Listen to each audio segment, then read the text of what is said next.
আমার হাজব্যান্ড অসুস্থ, তা উনি আসার জন্য খুব অকুল হয়ে গেল।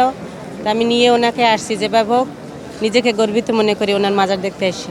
আমার মাকে অবরুদ্ধ করে রেখেছিল ফিরোজা বাসভবনে বালুর টাক দিয়ে, তবু গণতন্ত্রের মা আপসীর নেত্রী থেমে থাকেনি। গণতন্ত্রের জন্য কথা বলেছে, দেশের জন্য কথা বলেছে, দেশের মানুষের জন্য কথা বলেছে, আমাদের নেতৃত্ব দিয়েছে, সামনের দিকে এগিয়ে আমাদের নিয়ে গেছে। সেজন্য আমরা তার কাছে চিরঋণী। যে নেত্রীকে আমরা হারিয়েছি, সে নেত্রীকে হারিয়ে আমরা আজ অভিভাবক শূন্য। আমরা আজকে এমন নেত্রীকে হারিয়েছি যার কারণে দেশের অপূর্ণ ক্ষতি হয়ে গেছে।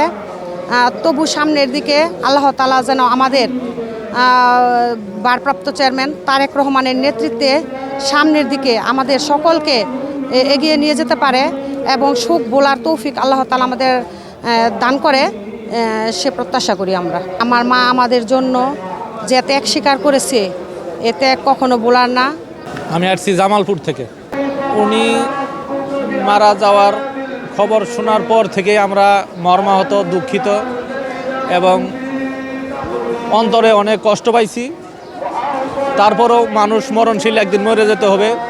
ওনার জন্য শ্রদ্ধা, ভালোবাসা এবং অন্তরের ভালোবাসা থেকে আসছি ওনার কবর জিয়ারত করার জন্য।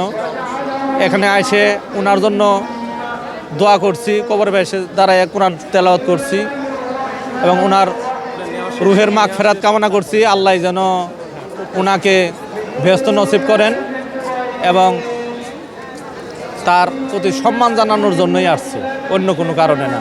টানা তৃতীয়বার অর্জন করেছে দেশের সেরা সুপার ব্র্যান্ড স্বীকৃতি বসুন্ধরা টিস্যু। এক কথায় উনি কোনো বিষয়ে বাংলাদেশের স্বার্থ ছাড়া অন্য কোনো স্বার্থ দেখে নাই। উনি, আমার মনে হয় উনি ভারত বিরোধী, আর আমি একজন ভারত বিরোধী। এই জন্য এইটাই আমার প্রধান উদ্দেশ্য। খালেদা জিয়া আমাদের মনের ভিতরে, আমাদের মনের প্রাণের ভিতরে এমন এক গাধা, এমন এক নেত্রী, যিনি সর্বকালের শ্রেষ্ঠ একজন মহামানব, এবং তার প্রতি আমাদের শ্রদ্ধা জানাতে আমরা এখানে এসেছি। এখানে আমার মেয়ে, সে বলছে যে আমি কবর দেখতে যাব, তার শ্রদ্ধা জানাতে আসবো, তার কবর জিয়ারতের জন্য আসছি। তাকে আমরা খুব ভালোবাসি। যশোর থেকে আসছি, আমাদের প্রিয় নেত্রী, তাকে ভালোবাসার টানে আসছি। ওনাকে জীবিত থাকাকালে আমি একবার দেখেছি, আমার বাড়ি পটুয়াখালী বরিশালের, কিন্তু যশোরে জব করি। তাই খুব ইচ্ছে ছিল যে আরেকবার দেখবো, তা তো আর হইল না। আর ওনার মাজার দেখার জন্য আসছি। আমার হাজব্যান্ড অসুস্থ, তা উনি আসার জন্য খুব অকুল হয়ে গেল। তা আমি নিয়ে ওনাকে আসছি, যেভাবে হোক নিজেকে গর্বিত মনে করি ওনার মাজার দেখতে এসে। এটা আমার নাতি, ও আসছে আমার কাছে, গল্প শুনে আসছে যে আমিও যাবো, চলো খালেদা জিয়ার মাজার দেখার জন্যে।